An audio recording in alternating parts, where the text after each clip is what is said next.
CM Pushkar Singh Dhami ने चंपावत के टनकपुर में तिरंगा शौर्य सम्मान यात्रा में शामिल हुए। प्रधानमंत्री मोदी और भारतीय सेना को समर्पित तिरंगा शौर्य सम्मान यात्रा में भारी जनसैलाब उमड़ा। हाथों में तिरंगा लिए सीएम धामी के साथ यात्रा में हजारों लोग शामिल हुए और देश की रक्षा करने वाले वीर जवानों को नमन किया। इस दौरान ऑपरेशन सिंदूर की सफलता पर लोगों में उत्साह नजर आया। तिरंगा शौर्य सम्मान यात्रा मुख्यमंत्री कैंप कार्यालय से पीलीभीत चुन्नी तक निकाली। यात्रा के दौरान भारत माता की जय का नारा लगातार गूंजता रहा।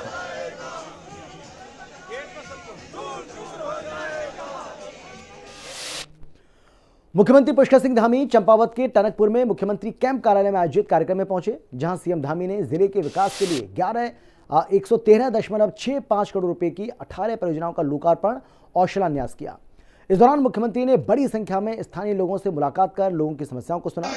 मुख्यमंत्री ने समस्याओं के त्वरित समाधान के लिए संबंधित अधिकारियों को जरूरी कार्रवाई करने के निर्देश जारी किए। मुख्यमंत्री ने कहा कि अधिकारी ये सुनिश्चित कर लें कि आम जनता को अपनी समस्याओं को लेकर बेवजह भटकना नहीं पड़ेगा। सीएम ने कहा कि सरलीकरण, समाधान और निस्तारण राज्य सरकार का मूल मंत्र है, जिसका अनुभव जनता को होना चाहिए।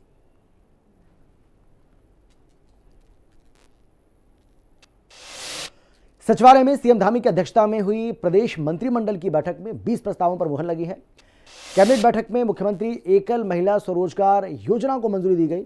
योजना को मंजूरी पर महिला सशक्तिकरण एवं बाल विकास मंत्री रेखा आर्य ने प्रदेश की महिलाओं को बधाई दी। मंत्री रेखा आर्य ने बताया कि इस योजना में स्वीकृत की गई प्रोजेक्ट राशि का 75% हिस्सा सब्सिडी के रूप में रहेगा।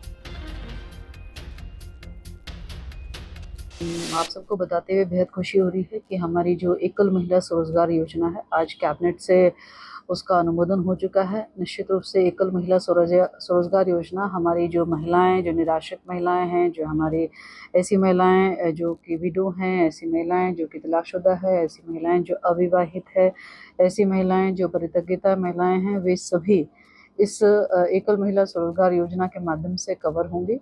निश्चित रूप से इन महिलाओं को आत्मनिर्भर बनाने के दृष्टिकोण से इनको स्वरोजगार दिया जाना इस योजना के माध्यम से अब सफलता के साथ में किया जा सकेगा। इस योजना के अंतर्गत लगभग 75% सब्सिडी जो है एकल महिलाओं को उनके कार्य योजना के लिए दिया जाएगा।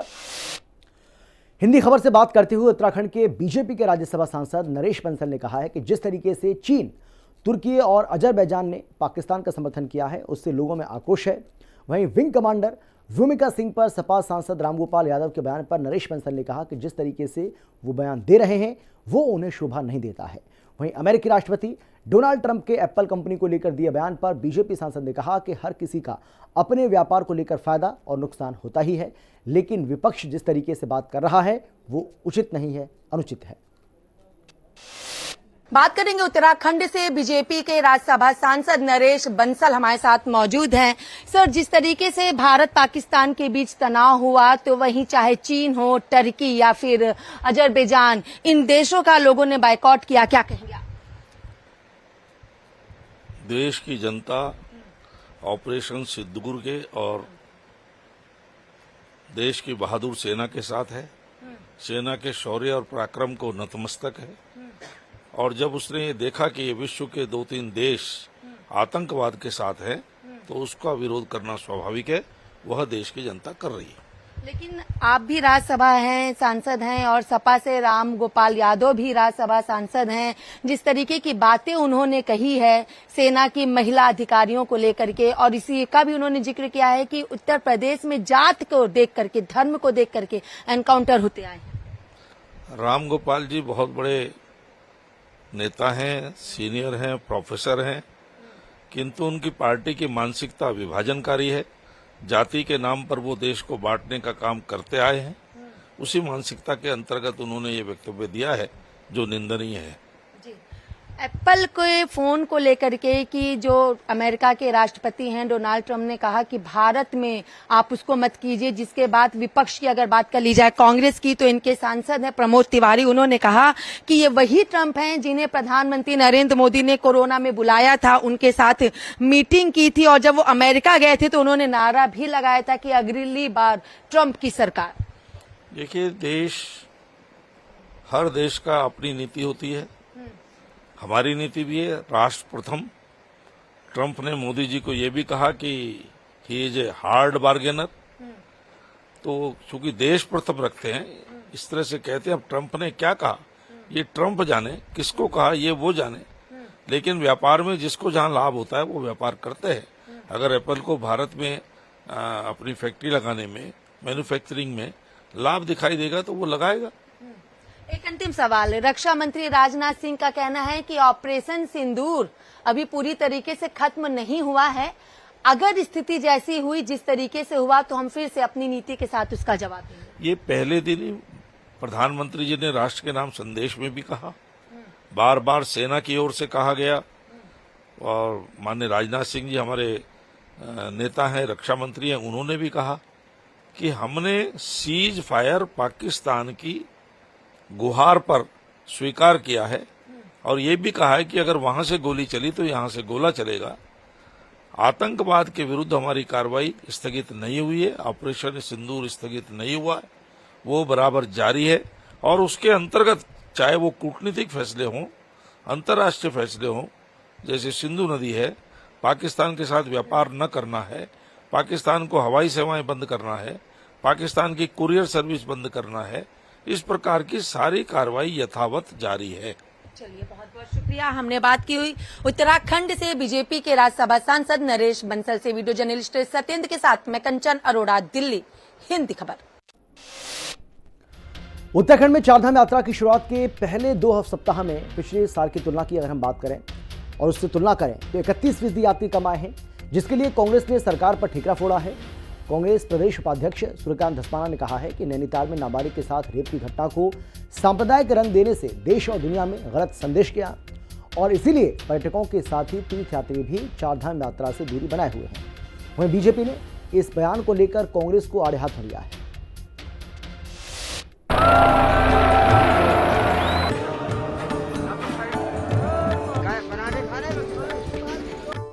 चारधाम यात्रा में श्रद्धालुओं की संख्या हुई कम। कांग्रेस बोली नैनीताल रेप कांड पर बवाल कारण। बीजेपी ने किया पलटवार करारा, कहा कांग्रेस का काम नकारात्मक बातें करना। उत्तराखंड में 30 अप्रैल को धूमधाम से चारधाम यात्रा की शुरुआत हुई, जिसमें कपाट खुलने के समय चारों धाम में श्रद्धालुओं की भारी भीड़ उमड़ी। लेकिन शुरुआती उत्साह के बाद यात्रा की गति धीमी पड़ी है, जिसका नतीजा है कि यात्रा के पहले 2 सप्ताह में पिछले साल की तुलना में इस साल अब तक 31% यात्री कम आए हैं।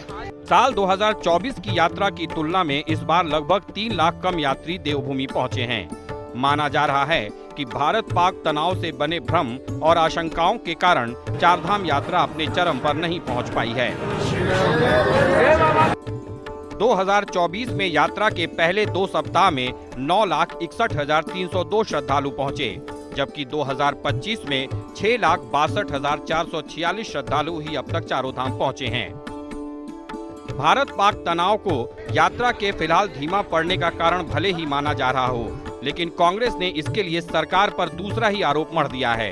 कांग्रेस प्रदेश उपाध्यक्ष सूर्यकांत धस्माना ने कहा है कि नैनीताल में नाबालिग के साथ रेप की घटना को जिस तरह सांप्रदायिक रंग दिया गया, उससे देश दुनिया में गलत संदेश गया, और ये एक बड़ा कारण रहा कि पर्यटकों के साथ ही तीर्थयात्री भी उत्तराखंड को असुरक्षित मानकर यात्रा से दूरी बनाए हुए हैं।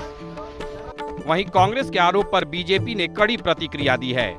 बीजेपी का कहना है कि कांग्रेस के नेता नकारात्मक और गैर जिम्मेदाराना बयान देकर लगातार यात्रा को प्रभावित करने में लगे हैं, और नैनीताल की घटना को यात्रा से जोड़ना इसी का नमूना है। पहला कारण तो है नैनीताल की जो घटना हुई, जिसमें एक नाबालिग लड़की के साथ बलात्कार के मामले को सांप्रदायिक रंग दिया गया, उसमें जो हिंसा हुई, उसमें जो प्रदर्शन हुए, उसका पूरा संदेश देश और दुनिया में गया, जिससे कि यहाँ आने वाले पर्यटन भी और पर्यटक के साथ साथ तीर्थयात्री भी, उनकी संख्या कम हुई है। कांग्रेस के पास और कोई काम तो है नहीं। आप देखिए, इतनी बड़ी घटनाएं पूरे देश में होगी, सीमा पर इतना बड़ा आतंकवादी हमला हुआ, उसके बाद स्वाभाविक रूप से कुछ चीज़ों में कमी आएगी। और जिस तरीके से आतंकवादियों को ठिकाने लगाने का काम केंद्र की सरकार को किया और चारधाम यात्रा सफल होती दिख रही है, तो कांग्रेस के लोगों को ये पच नहीं रहा है।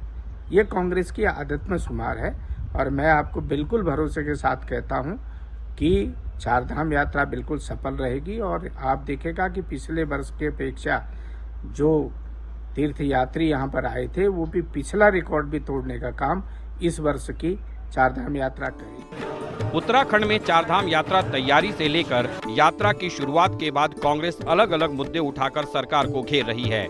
ऐसे में यात्रा के शुरुआती 2 सप्ताह में यात्रियों की संख्या में कमी आने से कांग्रेस को सरकार पर हमले का एक और मौका मिल गया है। अब देखना होगा कि भारत पाक तनाव में कमी आने के बाद देवभूमि में चारधाम यात्रा कब तक जोर पकड़ती है। देहरादून से संवाददाता दीपिका भंडारी और अशोक कुमार के साथ ब्यूरो रिपोर्ट, हिंदी खबर। भारत पाकिस्तान के तनाव के बीच चारधाम यात्रा भी प्रभावित हुई। इस दौरान चारों धामों में श्रद्धालुओं की संख्या में आने की रफ्तार धीमी पड़ गई थी, जिसके बाद एक बार फिर से अब उसे गति मिल गई है और इसे लेकर कांग्रेस ने सरकार पर सवाल खड़े किए हैं। सरकार की अव्यवस्थाओं के कारण यात्री कम आ रहे हैं, ये आरोप है कांग्रेस पार्टी का। तो वहीं कांग्रेस को जवाब देते हुए बीजेपी के प्रदेश अध्यक्ष महेंद्र भट्ट ने कहा है कि कांग्रेस हमेशा से ही चारधाम को गलत बयानों से प्रभावित करने का काम करती रही है, लेकिन कांग्रेस के बयानों को लेकर ना तो लोग गंभीर हैं और न ही सरकार इसको गंभीरता से लेती है, क्योंकि इससे कोई ज़्यादा फर्क पड़ने वाला नहीं है। उतनी नहीं अब गजब हो गया। कभी जब यात्रा ज़्यादा पहुंचती है तो व्यवस्था ही नहीं होती है। यात्रा बीच में इस युद्ध के कारण रुकी तो उनको दिक्कतें हुई, अब यात्रा फिर बढ़ने लग गई है तो व्यवस्था की बात करेंगे। देखिए, मैं शुरू से इस बात का आरोप कांग्रेस पर लगाता आया हूँ। कांग्रेस चारधाम की यात्रा को हर बार इस प्रकार के गलत बयानों से प्रभावित करने का प्रयास करती है। इस बार चल नहीं रही है कांग्रेस की। पिछली बार केदार बचाओ यात्रा, बीच में अनेकों प्रकार के कार्यक्रम करके बहुत प्रयास करो यात्रा को बाधित करने का, लेकिन मुझे कहते हुए खुशी है कि बाबा केदार, भगवान बद्री विशाल, गंगोत्री, यमुनोत्री धाम का प्रभाव इतना है, हर आपदा को भी लोगों ने नजरअंदाज किया और बड़ी संख्या में यात्री आए। इस बार पिछली बार का भी रिकॉर्ड टूटेगा। कांग्रेस जी कालाढूंगी विधानसभा के बैल पड़ाव न्याय पंचायत में सरकार जनता के द्वारा कार्यक्रम का आयोजन किया गया। कालाढूंगी विधायक बंशीधर भगत ने कार्यक्रम की अध्यक्षता की। नैनीताल जिलाधिकारी वंदना सिंह ने जनता की समस्याओं को सुना और सभी विभागीय अधिकारियों को समस्याओं का तुरंत समाधान करने के निर्देश जारी किए। वहीं विधायक बंशीधर भगत ने लंबित सभी समस्याओं के जल्द समाधान होने की बात कही। कोटराबाद ब्लॉक में बहुत ज़्यादा पानी की समस्या, सड़क की समस्या, बिजली की समस्या, नलकूपों की समस्या बहुत टाइम से चल रही थी। हमने उसमें काफ़ी बार बातचीत किया है, कुछ समस्याएं हुई, कुछ रह गई, लेकिन एक बार हमने कहा डीएम साहब से आग्रह किया कि एक बार यहाँ पर एक कैंप लग जाए ताकि बहुउद्देशीय शिविर है, इसमें सब चीज़ का काम हो, तो उससे लोगों को लाभ मिलेगा। इस उद्देश्य से एक कैंप लगाया गया। जिला अधिकारी, सीडीओ, एसडीएम, सारे विभागों के अधिकारी यहाँ आए हैं और सबकी समस्याओं को व्यक्तिगत रूप से सुना जा रहा है। और हमने तो विशेष फोकस किया है पेयजल और नलकूप पर, तो उसमें सभी से बातचीत हुई है। जो गांव इन्होंने जो हर घर जल, हर घर नल योजना में नहीं लिया है, जल जीवन मिशन में, उन गाँवों को वो फिर हैंडओवर करेंगे। जो हम लोग ये सभी जगह लगा रहे हैं जन सुनवाई शिविर। कालाढूंगी में आज बैलपड़ाव क्षेत्र में हम लोगों ने लगाया, अन्य एरियाज़ में भी जनपद के इस तरह के कैंप जन सुनवाई लगने हैं। लोगों को इससे काफ़ी लाभ हो जाता है। विभाग के अधिकारी मौके पर आते हैं, उनकी जो शिकायतें होती हैं विभाग के अधिकारी को वहीं बता दी जाती हैं और कुछ लोग उसी दिन स्थल निरीक्षण भी कुछ समस्याओं में हो जाते हैं। तो यहाँ काफ़ी लोगों की समस्याएं आई हैं और सभी विभागों के अधिकारी यहाँ उपस्थित रहे। ज़्यादातर समस्याएं पेयजल को लेकर थी, सिंचाई को लेकर थी, आपदा से संबंधित कुछ मैटर्स थे, वन विभाग से संबंधित कुछ मामले थे, सड़कों के मामले भी 1-2 निकल कर आए। तो उन सभी में सकारात्मक कार्रवाई हुई है। आज जिला अधिकारी महोदय ने बैलपड़ाव में एक विशाल शिविर लगाया गया था, जिसमें हमने कालाढूंगी नगर पालिका वार्ड नंबर 6 के सड़क का जो निर्माण नहीं हुआ है पिछले 20 वर्ष से, और वहाँ की 150 परिवार जो चलने में और जो पालिका की तरफ से जो झाड़ू या इत्यादि कोई भी सुविधा उन लोगों को नहीं मिलती है, उसके लिए मैंने माननीय जिलाधिकारी महोदय को एक ज्ञापन दिया और महोदय ने ये आश्वासन एसडीएम महोदय को दिया है कि जल्द से जल्द उस रूट को बनाया जाए और उसमें जाँच बैठा ली जाए। और एक वार्ड नंबर 2 में पानी की टंकी जो पूरी तरह ध्वस्त हो चुकी है, उसको पूरा ध्वस्त करके उसमें जो अतिक्रमण हुआ उसको हटाया जाए। देश के लिए 3 युद्धों में शौर्य का परिचय देने वाले वीर नायब सूबेदार आनंद सिंह कार्की का निधन हो गया। 83 साल की उम्र में हार्ट अटैक की वजह से उनका निधन हुआ। वो ऊधम सिंह नगर जिले के दिनेशपुर के रहने वाले थे। उनके निधन पर पूरे गांव में शोक की लहर है। लोगों ने नम आंखों से उन्हें अंतिम विदाई दी। उस समय जो थे छोटे छोटे बच्चे थे और कमाने दमाने वाले वही थे। वही बाहर को लड़ाई में जो भी हुआ, जितना युद्ध लड़ा उन्होंने ही लड़ा, और पैसा टका जो भी आया हमने दरगुजर, जितना भी मिला सरकार से हमने अपना दरगुजर करा। और फिर पेंशन आए जिसमें उसमें तनख्वाह कमी थी, वैसे दरगुजर अपना जो भी करा, बच्चों का लिखाना पढ़ाना सभी कुछ करा। अब जो है अभी जो सरकार ने जो है अच्छा पेंशन मिलती है और सभी को ठीक कर रखा है। अब और क्या कहूँ, उस समय छोटे छोटे थे, दिलाने को गए ऐसे 7-8 में बड़ा वाला पढ़ता था, 6-7 में एक पढ़ता था, और ले लड़की है, और 2-3 में वो थे, कभी पठानकोट में थे, कभी मेरठ में थे, और कभी रानीखेत में रहे। भारतीय सेना में 1961 में शामिल हुए। इन्होंने 62 में चाइना के साथ, 65 में पाकिस्तान के साथ और 71 में पाकिस्तान के साथ 3 युद्ध लड़े। और ये 1950 में ऑनरी न्याय सुधार के पद पर रिटायर हुए। तब से अपने मूल स्थान छोड़ के ये रुद्रपुर, दिनेशपुर, खटोला वन में बस गए। इनके जाने से पूरे परिवार सदमे में है। और वैसे दुख की बात यह है कि 3 युद्ध लड़ने के बाद भी भारतीय सेना में इनको जो दर्जा प्राप्त होना था, जो सहयोग सरकार की तरफ से होना था, वो नहीं मिल पाया। नई टिहरी में मास्टर प्लान से शहर में 4 चांद लगेगा। नए मास्टर प्लान से श्रीदेवी सुमन पार्क अब और ज़्यादा सुंदर बनेगा। इसका निर्माण कार्य भारतीय कोऑपरेटिव निर्माण निगम 1 करोड़ 84 लाख रुपए की योजना से करेगा। पार्क के निर्माण कार्य का विधिवत पूजा अर्चना के बाद शुभारंभ कर दिया गया। विधायक किशोर उपाध्याय और जिलाधिकारी मनोज दीक्षित ने निर्माण कार्य का शुभारंभ किया। अच्छा, टोटल क्या है, इसका लागत क्या है? उसमें कुछ गलतियां हमारी हैं और कुछ गलतियां हमसे, मुझ जैसे पहले जो जनप्रतिनिधि रहे उनकी हैं।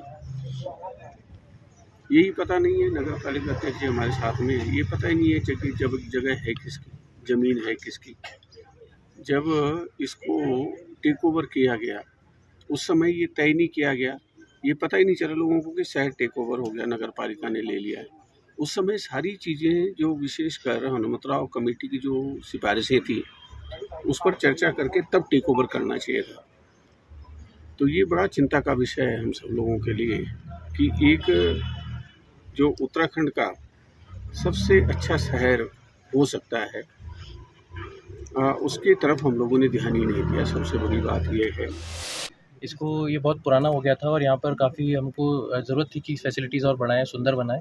तो इसके लिए 1.8 करोड़ का एक हमने यहाँ पे प्रोजेक्ट अभी आज इसको शुरू कर रहे हैं और इसमें अगले 3 से 4 महीने में कंप्लीट होगा, जहाँ पर यहाँ पे जो लोकल्स के लिए भी और टूरिस्ट के लिए भी विभिन्न तरह की सुविधाएं होंगी।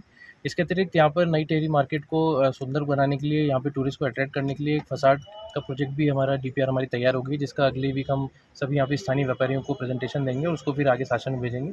और साथ ही यहाँ पर जो शहीद स्मारक है उसका भी जीर्णोद्धार किया जा रहा है, उसको भी यहाँ के जो लोकल हमारे जो स्थानीय राज्य आंदोलनकारी हैं, स्वतंत्रता सेनानी हैं, उनके द्वारा जो मांग की गई थी उसको भी THDC के CSR के माध्यम से सुमन पार्क के समीप उसका कार्य भी प्रारंभ हो गया है। हरिद्वार के VIP घाट के सामने NHAI की रोड पर खुलेआम नियमों की धज्जियां उड़ाई जा रही हैं।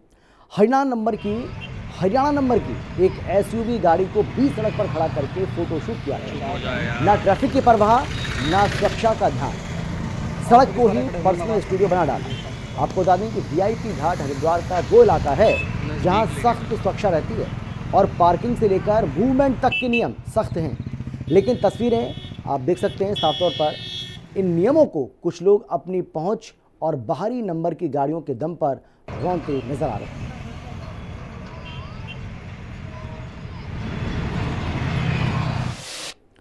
उत्तरकाशी में संदिग्ध और आपराधिक गतिविधियों को रोकथाम को लेकर पुलिस प्रशासन की ओर से सख्त कदम उठाए जा रहे हैं। पुलिस अधीक्षक उत्तरकाशी के निर्देशों पर एक विशेष सत्यापन अभियान चलाया गया।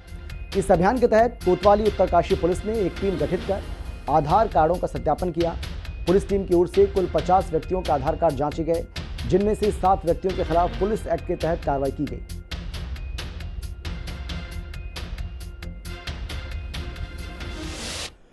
पुलिस ने नशा तस्करों के खिलाफ सख्त रुख अपनाते हुए थाना खानपुर क्षेत्र में बड़ी कार्रवाई को अंजाम दिया। पुलिस ने बड़ी कार्रवाई करते हुए 2500 लीटर अवैध लाहन को नष्ट किया। अवैध शराब निर्माण की प्रक्रिया को भी विफल किया। एसएसपी प्रमेंद्र सिंह डोभाल ने स्पष्ट किया कि हरिद्वार जिले में अवैध शराब और नशे के कारोबार को किसी भी सूरत में बर्दाश्त नहीं किया जाएगा। ऐसे तत्वों के खिलाफ अभियान लगातार चलता रहेगा।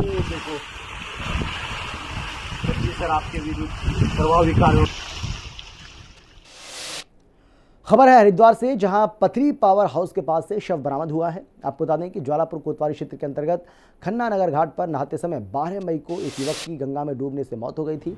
जिसके बाद एसडीआरएफ ने 12 मई से सर्च अभियान शुरू किया। वहीं कड़ी मशक्कत के बाद अमन का शव पथरी पावर हाउस के पास से बरामद हुआ। एसडीआरएफ ने शव को हरिद्वार पुलिस के सुपुर्द कर दिया।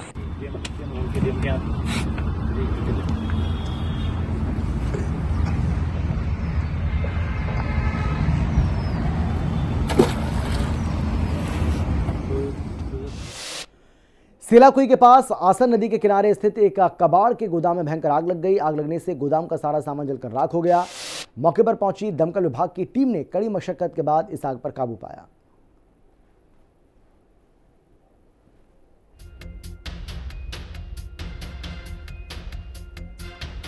तो विकास नगर की तस्वीर आपको दिखा रहे हैं, जहां पर एक कबाड़ के गोदाम में ये भीषण आग अचानक से लग गई। कड़ी मशक्कत के बाद इस आग पर काबू पाया गया। जिला सभागार नई टिहरी में उत्तराखंड गौ सेवा आयोग के अध्यक्ष राजेंद्र अंथवाल और जिलाधिकारी टिहरी नव दीक्षित की अध्यक्षता में अनुश्रवण समिति की समीक्षा बैठक हुई। बैठक में जनपद में गौवंश के संरक्षक और सड़कों पर निराश्रित गौवंश की समस्या के निराकरण, गौ सदनों के निर्माण हेतु किए जा रहे कामों की समीक्षा की गई। गौ सेवा आयोग अध्यक्ष अंथवाल ने कहा कि जनपद में मिसाल स्थापित करें कि कोई गौ और नंदी निराश्रित ना रहे।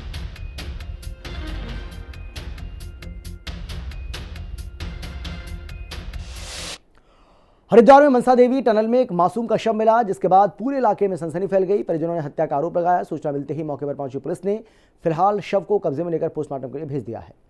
एसएसपी प्रमेंद्र सिंह डोभाल का कहना है कि जल्द ही आरोपी जेल की सलाखों के पीछे होगा।